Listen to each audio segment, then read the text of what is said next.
बिस्मिल्लाहिर्रहमानिर्रहीम। अस्सलाम वालेकुम नाज़रीन, आप यूट्यूब चैनल देख रहे हैं। मैं इमरान खान हूँ। आज कश्मीर डे है। इस कश्मीर डे का आगाज़ हुआ था 90 की दहाई में और काजी हुसैन अहमद साहब ने इसको तजवीज़ किया था। तब से लेकर अब तक पाकिस्तानी कश्मीर डे मनाते हैं हर साल 5 फरवरी को। और ये जो आज़ाद कश्मीर के लोग पूरी दुनिया में रहते हैं वो भी कश्मीरियों से यकजहती का दिन मनाते हैं। कश्मीरियों को हक़ के खुद इरादियत मिलना चाहिए। मैं खुद एक मकबूजा कश्मीर से मेरी फैमिली आई थी पाकिस्तान बनने से पहले। तो मैंने देखा कितनी तकलीफ़ होती है।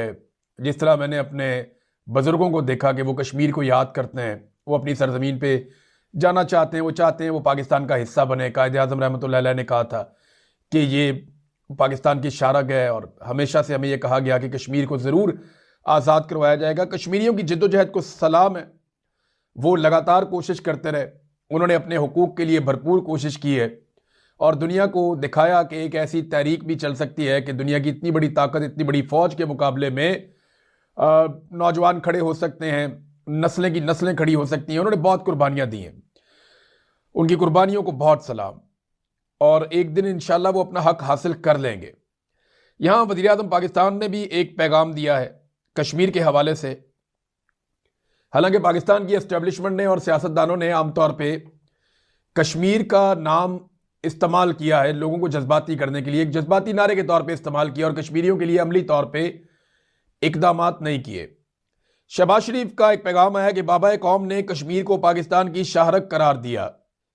भाई, बाबा कौम ने तो इसराइल को भी नाजायज रियासत करार दिया था। तो उधर तो आपकी पॉलिसी कुछ और बन गई है और कश्मीर पे भी आपकी पॉलिसी कुछ और बन गई है। आज आप बाबा कौम का नाम याद कर रहे हैं 5 फरवरी को, तो 14 अगस्त के तमाम सरकारी इश्तिहारात में आपने बाबा कौम की तस्वीर गायब कर दी थी। वहां पे कायदे आजम मोहम्मद अली जिन्ना की जगह पे आपने फील्ड मार्शल आसिम मुनीर की तस्वीरें लगा दी थी। नॉर्मली क्या होता था हर साल 14 अगस्त पे?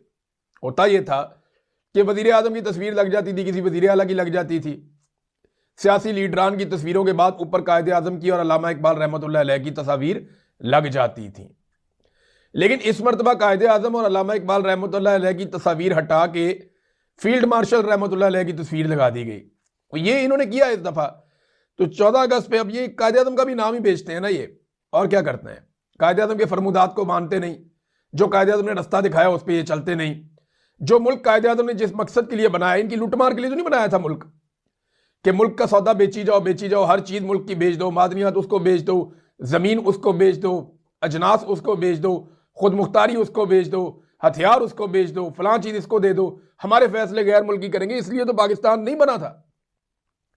कायदे आजम ने कहा था कि कोई पॉलिसी भी फौज नहीं बनाएगी, पॉलिसी अवाम के मुंतखब नुमाइंदे बनाएंगे। लेकिन यहां पे तो फौजी क्यादत ही हमेशा पॉलिसी बनाती है। बहरहाल कायदे आज़म ने तो इसराइल को भी नाजायज रियासत करार दिया था, जिसकी हिफाजत और सरहदी तहफ़्फ़ुज़ के लिए बनने वाले बोर्ड ऑफ पीस का पाकिस्तान बुनियादी रुकन है और बानी रुकनों में से एक है पाकिस्तान। तो कश्मीर की आज़ादी के लिए कोई एक कदम अगर उठाया हो शहबाज शरीफ ने या इनकी फैमिली ने या पाकिस्तान की एस्टेब्लिशमेंट ने, तो बताए ना। 3 साल से आसिम मुनीर साहब मुल्क के स्याह और सफ़ेद के मालिक हैं। कश्मीर की आज़ादी के लिए उन्होंने क्या किया? कोई 1 इंच ज़मीन भी हासिल की? हमसे झूठ बोला गया और सहाफ़ियों को इन्होंने झूठी खबरें फीड की और उन्होंने कहा जी 400 चौकियां मकबूजा कश्मीर में फतह कर ली गई हैं।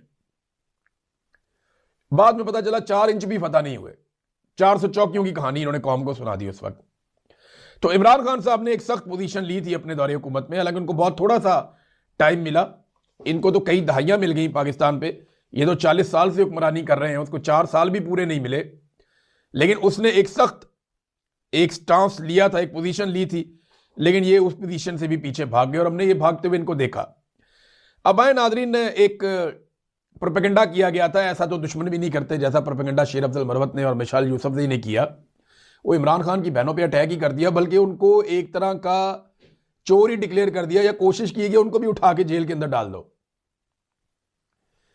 यानी तोशाखाना 2 के अंदर जो हार है उसके अंदर शेर अफजल मरवत ने कहा कि जनाब ये तो इमरान खान ने मुझे कहा था कि जाके मिलो, और मैं चला गया था बनी गाला और वहां जाके मैं मिला था बुशरा बीबी से कि जनाब हार वापस करना है। तो बुशरा बीबी ने मुझे बताया जनाब कि हार जो है वो तो अलीमा खानम ले गई है। इस किस्म की बातें उन्होंने कही। मिसाल यूसुफजई जो है वो तस्दीकें कर दीजिए। बिल्कुल मैं तस्दीक करती हूं कि हाल जो है वो बुशरा बीबी के पास हार नहीं है और ये और वो कहानियां। अलीमा खानम ने इसका एक जवाब दिया और कुछ मैंने अपने से भी इंफॉर्मेशन इकट्ठी की। एक तो पहले आप ये देख लें कि इमरान खान साहब की फैमिली ने या बुशरा बीबी ने जो हार लिया तोशा खाना से, वो तोशा खाना के कानून के मुताबिक लिया। होता क्या है कि सरकारी ऑफिसर जाता है, जाके कीमत लगाता है, आकर बताता है जनाब ये इतने का है, अब इसका इतना परसेंट आप 50% आप जमा करवा दें। सपोज उन्होंने 50% जमा करवाया और वो हार ले लिया। और मैं आपको एक और बात बड़ी जिम्मेदारी से बताता हूं, इमरान खान साहब इसको डिनाई नहीं कर सकते, इमरान खान साहब इसकी जिम्मेदारी से भी दूर नहीं जा सकते, because he was the prime minister of Pakistan. जब ये ज्वेलरी परचेज की गई, ये कानून के मुताबिक की गई, कानून को कहीं वायलेट नहीं किया गया, और इमरान खान को इस बारे में नहीं पता था। ये मैं आपको आज जिम्मेदारी से बता रहा हूं, लेकिन क्योंकि इमरान खान साहब की फैमिली ने लिया है तो इमरान खान की जिम्मेदारी है, वो इससे पीछे नहीं जा सकते। लेकिन कानून के मुताबिक लिया ना, गैर कानूनी तो नहीं लिया। इस तरह की 1000 चीजें कलसूम नवाज ने ली हैं, नवाज शरीफ की बेटी ने ली हैं, खानदान ने ली हैं, जरदारी खानदान ने ली हैं, बेशुमार लोगों ने ली हैं। जिस कानून के तहत उन लोगों ने ली, इसी कानून के तहत बुशरा बीबी ने भी ले ली। अब हुआ ये कि ये हार कहां पे है, ये मामला उठा दिया शेर अफजल मरवत ने। तो मैं आपको कंफर्म कर देता हूं कि इमरान खान साहब की फैमिली ने, उनके सोर्सेज ने कंफर्म किया है कि ये हार अलीमा खानम के पास नहीं है, बल्कि तोशा खाना का कोई भी सामान उनके पास नहीं है, उन्होंने लिया ही नहीं। इमरान खान साहब की बहनों ने, खास तौर पे अलीमा खानम की बात हो रही है, क्योंकि अलीमा खानम से एक फड्डा चल रहा है शेर अफजल मरवत का और मिशाल यूसुफजई का। और मिशाल यूसुफजई को यह लगता है कि बुशरा बीबी और अलीमा खानम की लड़ाई में कोई उनका मुनाफा हो जाएगा या फायदा हो जाएगा, गालिबन यही चलता रहता है ना। तो अब इसमें मरियम रियाज भट्टू साहिबा जो बुशरा बीबी की बहन है, वो अचानक सामने आती हैं और वो मिशाल यूसुफजई के ऊपर उन्होंने कड़ी तनकीद की। यानी बुशरा बीबी की बहन भी मिशाल यूसुफजई के खिलाफ हो गई और उन्होंने कड़ी तनकीद का निशाना बनाते हुए उनकी पार्टी रुकनीयत मुअत्तल करने का मुतालबा भी कर दिया। हार कहां है मैं आपको यह बता देता हूं, हार बुशरा बीबी की फैमिली के पास है। और ये तोशाखाना 1 वाले मामलात में तो शेर अफजल मरवत जा सकता था वहां मुलाकात के लिए, 2 वाला मामला तो आया ही बहुत बाद में था। इसकी तो टाइमलाइन ही ठीक नहीं है सारे इल्जाम की। बकौल अलीमा खानम के कि जो टाइमलाइन है सारे मामले की, उस वक्त तो तोशाखाना 2 वाले हार की बात ही नहीं हो रही थी, जिस वक्त तक बनी गाला के अंदर बुशरा बीबी नजरबंद थी। और नजरबंदी में शेर अफजल को कौन मिलने दे रहा था। अब ये बड़ी अजीबोगरीब चीजें हैं जो कुछ सवालात उठाए हैं अलीमा खानम ने, लेकिन यहां पे मिशाल यूसुफजई के सितारे गर्दिश में आ जाएंगे। उसकी वजह यह है कि मुझे नहीं लगता कि उन्हें इस लेवल तक जाना चाहिए था। अपनी अपनी मजबूरी होती है, बेचारे शेर अफजल की अपनी मजबूरी है, मिशाल यूसुफजई की अपनी मजबूरी है, हमारे बहुत सारे जर्नलिस्ट हैं बेचारे, उनकी अपनी मजबूरियां हैं। कोई बेचारा इधर से निकल के गाली देता है, कोई उधर से निकल के गाली देता है। पाकिस्तान की मिलिट्री एस्टेब्लिशमेंट का कंट्रोल बड़ा कमाल है, बड़ा कमाल कंट्रोल है। उन्होंने लोगों को ऐसा कंट्रोल किया है, किसी को इधर से पकड़ लेते हैं, किसी की वीडियो निकाल लेते हैं, किसी की करप्शन निकाल लेते हैं, किसी को वैसे ही डरा देते हैं, किसी को नौकरी की धमकी दे देते हैं, किसी को ये कहते हैं तुम्हें यहां से निकाल देंगे, वो कर देंगे, ये कर देंगे। हर एक के ऊपर कोई ना कोई उन्होंने डंडा रखा हुआ होता है। लोग बेचारे कंप्रोमाइज हो जाते हैं। सारे लोग मजबूत तो नहीं होते, एक तरह के सारे लोग खड़े भी नहीं हो सकते बेचारे। बहरहाल नजम सेठी साहब ने हमारी कुछ बातों की तस्दीक की है।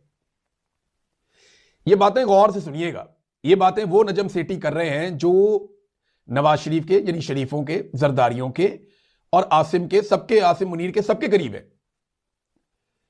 यानी ये जो नजम सेठी साहब हैं, मिलिट्री एस्टेब्लिशमेंट इनसे नाराज नहीं है। ये पाकिस्तान में प्रोग्राम कर रहे हैं, पाकिस्तान में रहते हैं, वहां प्रोग्राम करते हैं, घूमते फिरते हैं, इंजॉय करते हैं, उनको कोई प्रॉब्लम नहीं है। ट्रैवल करते हैं, ईसीएल में नाम नहीं है, वो बड़ी कंफर्टेबल लाइफ गुजार रहे हैं। इट मीन्स कि एस्टेब्लिशमेंट उनसे नाराज नहीं है, या वो एस्टेब्लिशमेंट के लिए वो प्रॉब्लम नहीं है। दूसरा, शरीफ है, जरदारी है, ये भी आपके सामने है। तो नजम सेठी साहब ने 3 चीजों के ऊपर से पर्दा उठाया। नंबर 1, और ये बात मैं आपको बार बार कहता रहता हूं, बार बार कहता रहता हूं, उन्होंने कहा जी मुनसिफाना इलेक्शन हो गए तो 2 सियासी जमातें फारग हो जाएगी, एक नून लीग और एक पीपल्स पार्टी। इन दोनों के पल्ले कख नहीं बचेगा अगर मुनसिफाना इलेक्शन हो गए। वैसे तो एमकेएम और फजलुर रहमान भी फारिग हो जाएंगे, लेकिन क्योंकि वो कभी हुकूमत बनाने की पोजीशन में अकेले आ ही नहीं सकते, लिहाजा उनको ना 3 में ना 13 में गिनते नहीं है। तो असल गिनती की 2 बड़ी जमातें तो यही है ना, पीपल्स पार्टी और पीएमएलएन। अगर शफाफ इलेक्शन हो गए तो इमरान खान इन दोनों को फारिग कर देगा। ये नजम सेठी साहब ने क्लियरली बताया। दूसरा उन्होंने कहा जी कि इमरान खान अगर रिहा हो गए तो अहम शख्सियत का नुकसान हो जाएगा और उस अहम शख्सियत का हम नाम नहीं ले सकते। क्या वो अहम शख्सियत डोनाल्ड ट्रंप है? डोनाल्ड ट्रंप का नाम तो रोज लेते हैं। क्या नरेंद्र मोदी है? नहीं, उसका नाम भी रोज लेते हैं। क्या वो अहम शख्सियत शहबाज शरीफ है? नहीं, उसका नाम रोज लेते हैं। नवाज शरीफ है, उसका भी नाम रोज लेते हैं। आसिम मुनीर है, हाँ, उसका नाम नहीं ले सकते। गौर करें ना, आसिम मुनीर साहब का नाम आप नहीं ले सकते, उनके बारे में ज्यादा पाकिस्तान के टीवी चैनल्स के ऊपर आप इस तरह बात नहीं कर सकते, उनको पॉलिटिसाइज नहीं कर सकते। मुश्किल हो जाता है पाकिस्तान के अंदर, खास तौर पे अगर आप टीवी चैनल पे बैठ के काम कर रहे हो। अगर ये एक शख्सियत को नुकसान होगा, और मेरी नजर में वो आसिम मुनीर ही है जिनका नुकसान होगा। इमरान खान साहब अगर बाहर आ जाते हैं तो फिर उन्होंने तीसरा जो इंकशाफ किया और तस्दीक की हमारी खबर की, उन्होंने कहा जी कि ये इदारे का मसला नहीं है, जाती लड़ाई है। मैं बार बार आपको कहता हूं ना कि लड़ाई आसिम मुनीर और इमरान खान की है। ये सारे बीच में जो है वो तितर और बटेर हैं, ये सारे लटरम पटरम में बीच में, इनकी कोई औकात नहीं है। असल लड़ाई इमरान खान और आसिम मुनीर के बीच में चल रही है और ये एक जिद की लड़ाई है, जाती लड़ाई है। और उन्होंने जाती लड़ाई का लफ्ज इस्तेमाल किया नजम सेठी ने। तो ये जाती लड़ाई है, इससे इदारे को कोई नुकसान नहीं होगा, शख्सियत को नुकसान होगा। फौज का क्या नुकसान है इमरान खान के बाहर आने से? 90% फौज इमरान खान से प्यार करती है। फौजी इमरान खान से प्यार करते हैं, इमरान खान फौज से प्यार करता है। वो ये कहता है जी मुल्क भी मेरा, फौज भी मेरी है। अगर मुझे मुल्क से प्यार है तो फौज मेरी है, मैं उससे भी प्यार करता हूं, मेरे अपने लोग हैं। कोई फौजी शहीद हो जाता है, वाकई में दुख होता है, तकलीफ होती है। और जब उस शहीद को उसका दर्जा नहीं मिलता तो और ज्यादा दुख होता है। और यह हरकत होती है इसलिए कि पाकिस्तान की मिलिट्री एस्टेब्लिशमेंट, चंद जर्नैल अपने मफाद के लिए पाकिस्तान की फौज को इंतहाई दर्जे की बदनामी में ले जा चुके हैं। पूरे के पूरे इदारे का इमेज खराब कर दिया पकड़ के चंद लोगों ने अपने जाती मफाद के लिए। लेकिन इमरान खान का जो है वो बड़ा क्लियर स्टांस है कि मुल्क भी मेरा, फौज भी मेरी। और वो फौज को कोई प्रॉब्लम नहीं होगी अगर इमरान खान साहब बाहर आते हैं, तो प्रॉब्लम होगी शख्सियात को, और खास तौर पे एक शख्सियत को जो आसिम मुनीर साहब है। इमरान खान साहब ने तो यहां तक कहा हुआ कि अगर मुझे कुछ हो गया तो जिम्मेदार आसिम मुनीर होगा। इधर नाज़रीन एक बहुत बड़ी डेवलपमेंट है और बड़ी इंपॉर्टेंट डेवलपमेंट है। एपेक्स कमेटी खैबर पख्तूनख्वा का इजलास हुआ और उसमें कुछ अहम चीजों का एलामिया सामने आया है। एलामिया जो है वो गवर्नमेंट ऑफ खैबर पख्तूनख्वा ने जारी किया है। सदारत की वजीर आला खैबर पख्तूनख्वा सुहेल अफरीदी ने मेन चेयर के ऊपर बैठे, साथ उनके आकर बैठा आईजी के साथ कोर कमांडर, चीफ सेक्रेटरी, कुछ मिलिट्री के लोग थे ऑपरेशनल, कुछ सिविलियन साइड के लोग थे, कुछ पॉलिटिशियंस थे, कुछ ब्यूरोक्रेट्स थे। तो जो सूबाई एपेक्स कमेटी है उसकी एक मीटिंग हुई। देखे ना, अल्टीमेटली आपको जाना पड़ा ना, अवामी मुंतखब नुमाइंदे के पास जाना पड़ा आपको। ये नहीं हो सकता कि आप ये कहें जी हम नहीं मानते, हम ऑपरेशन कर देंगे, हम इधर घुस जाएंगे, हम उधर मारेंगे, तुम्हारे बाप का मुल्क है। ये नहीं आप कर सकते। वाकई ये हमारे बाप का मुल्क है, हम मालिक हैं इस मुल्क के, हम पाकिस्तानी, हम फैसला करेंगे यहां पे कौन हुकूमत करेगा। आप नहीं करेंगे, आप सरकारी मुलाजिम हैं, आप मुलाजमत कीजिए, तनख्वाह लीजिए, सलाम है आपको, आप काम कीजिए, मुलाजमत कीजिए, तनख्वाह लीजिए, बस ये ठीक है आपका काम। अवामी मुंतखब नुमाइंदे फैसला करेंगे, आपको चल के उनके पास बार बार जाना पड़ेगा। और ये है सही तरीका, ये दुरुस्त तरीका है यहां पे आने का कि ठीक है आप बैठे हैं अवामी मुंतखब नुमाइंदों के साथ और मिलकर फैसला करें। अब उन्होंने कहा क्या, जरा इसको गौर से आप देखिए। कुछ लोग कह रहे हैं जनाब सुहेल अफरीदी अच्छा बच्चा बन गया। नहीं, पाकिस्तान की एस्टेब्लिशमेंट अच्छी बच्ची बनने जा रही है। पाकिस्तान की एस्टेब्लिशमेंट को अपनी औकात पता चल रही है कि बंद कमरों में इस तरह फैसले नहीं होंगे। बैठ के अवामी मुंतखब नुमाइंदों के साथ उन्हें फेस करना पड़ेगा, उनकी बात सुननी पड़ेगी और मुश्तरका तौर पर फैसले करने पड़ेंगे और उनको ऑनरशिप देनी पड़ेगी। अब जरा सुन ले उन्होंने क्या कहा। वज़ीर आला खैबर पख्तूनख्वा सुहेल अफरीदी की ज़ेर सदारत सूबाई एपेक्स कमेटी का इजलास हुआ। इजलास में कोर कमांडर और बाकी सारे लोग ये शामिल हुए। और नंबर 2, इजलास के आगाज में मुख्तलिफ वाक़यात में शहादत पाने वाले आम शहरी, सिक्योरिटी फोर्सेज और तमाम जो अहलकार हैं उन सब के लिए फातह ख्वानी की गई और शहदा को खराज अकीदत पेश किया गया। खैबर पख्तूनख्वा में बढ़ते हुए दहशतगर्दी के वाक़यात और मुल्क दुश्मन अनासर के खात्मे और मुकम्मल अमन और इस्तेहकाम के लिए लाया अमल पर गौर किया गया। यह है सबसे इंपॉर्टेंट पॉइंट जो अब आ रहा है। इजलास ने फैसला किया कि दहशतगर्दी के खिलाफ जामे पॉलिसी की कामयाबी के लिए तमाम सियासी जमातों, अवामी नुमाइंदों, मुआज़्ज़िज़ीन और वफाकी हुकूमत की मुश्तरका मुशावरत, बामी ताउन और अमली हमांगी जरूरी है। यह है वो चीज जो पहले दिन से इमरान खान कह रहे हैं, जो पहले दिन से सुहेल अफरीदी कह रहे हैं।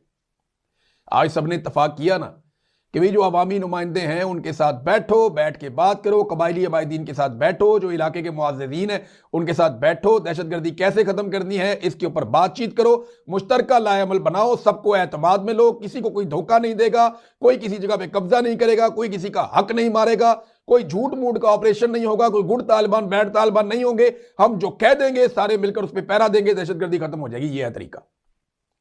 ये वो नुक्ता है जिसपे सुहेल अफरीदी सबको लाना चाह रहे थे, इमरान खान साहब लाना चाह रहे थे। एक्चुअली विजन तो इमरान खान साहब का है, उसी की बात सुहेल अफरीदी कर रहे थे, तो मामला वहां पे आ गया।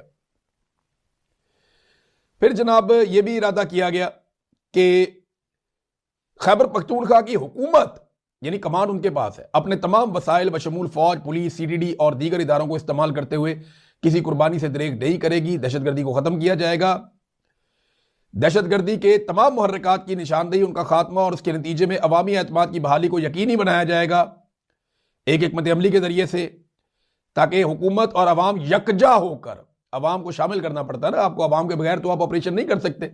देखा लोगों ने कितनी गालियां दी हैं। मुल्क की सलामती और तरक्की को यकीनी बनाए। और मिलिट्री ऑपरेशन से तो वैसे ही खैबर पख्तूनख्वा की अवाम मुतनफर है, वो कहते हैं जी कोई हल निकालो। ये हर थोड़े अरसे के बाद मिलिट्री ऑपरेशन हो जाता है और उसका हल कोई निकलता नहीं, अमन आता ही नहीं। बहरहाल नाजरीन, ये लोगों को रोजगार, तालीम, सिक्योरिटी, मवासलात, उनके वहां पे इंटरनेट खुले, अब ये सारी चीजें इन्होंने इसमें डिस्कस की हैं कि जनाब ना वहां पे आप तालीमी इदारे बनाते हैं, ना वहां पे आप इंडस्ट्री लगाते हैं, ना वहां पे आपको सड़कें लेकर जाते हैं, ना वहां पे आपको इंटरनेट देते हैं, ना वहां पे आप इंटरनेट आपने इतने लंबे अरसे से आपने बंद किया हुआ है, सहूलियात लोगों के पास है कोई नहीं, रोजगार लोगों के पास है कोई नहीं, तो फिर आप कैसे उनसे तवक्को कर सकते हैं कि वो आपके लिए जाने भी दें, कुर्बानियां भी दें। लिहाजा अब ये वो उसूली बात है जो सुहेल अफरीदी, इमरान खान साहब कह रहे थे कि आपको लोगों को अपलिफ्ट करना पड़ेगा, फटा के लोगों को ऊपर लेकर आए जो अब खैबर पख्तूनख्वा का हिस्सा है। बहरहाल इसके लिए पैसे वैसे भी देने पड़ेंगे फेडरल गवर्नमेंट को, और बाइज्जत वापसी इन मुतासरीन की हो इनके इलाकों में, ये अव्वलीन तरजीह करार दिया गया इस मामले में। और साथ ही ये कहा गया कि समझौता बिल्कुल नहीं किया जाएगा, ये वजीर आला ने कहा। अमन व अमान के लिए सिविल हुकूमत, इंतजामिया, पाक फौज और दीगर कानून नाफिज करने वाले इदारे एक पेज पर हैं और मिलकर कोशिश जारी रखेंगे, वजीर आला ने यह कहा। यह मुश्तरका जंग है, मुश्तरका कोशिशों से जीता जा सकता है, बंद कमरों के फैसलों में नहीं हो सकता, सादी जो बात है। तो ये नाजरीन एक बड़ी डेवलपमेंट है, मैंने आपके सामने रख दी डेवलपमेंट। फेक न्यूज का धंधा नाजरीन पाकिस्तान में चल रहा है और बहुत जोरों शोर के साथ यह धंधा पाकिस्तान में चलाया जा रहा है। इमरान खान साहब की बहनें बैठी अडयाला जेल के बाहर कुरान पाक पढ़ रही हैं और वो सिपारे को उल्टा करके उसके अंदर एक एडिट करके PMLN ने, सबसे घटिया और गलीज फेक न्यूज का काम इस वक्त PMLN और उनके सहाफी कर रहे हैं, आप अंदाजा करें। यानी कुरान पाक को भी आप अपनी घटिया सियासत के अंदर बीच में लेकर आ गए, और बेशर्मो थोड़ी सी हया कर लो। तो फेक न्यूज के धंधे में ये दूसरी खबर आप देखेंगे, सुहेल अफरीदी से सवाल किया था जिस बच्ची ने, उसके वालिद को जनाब कह रहे हैं कि नौकरी से निकाल दिया गया, कैसी झूठी खबर चलाई इन्होंने फ्रॉडियों ने, और जाली नोटिफिकेशन भी जारी करके टीवी के ऊपर लगा दिया।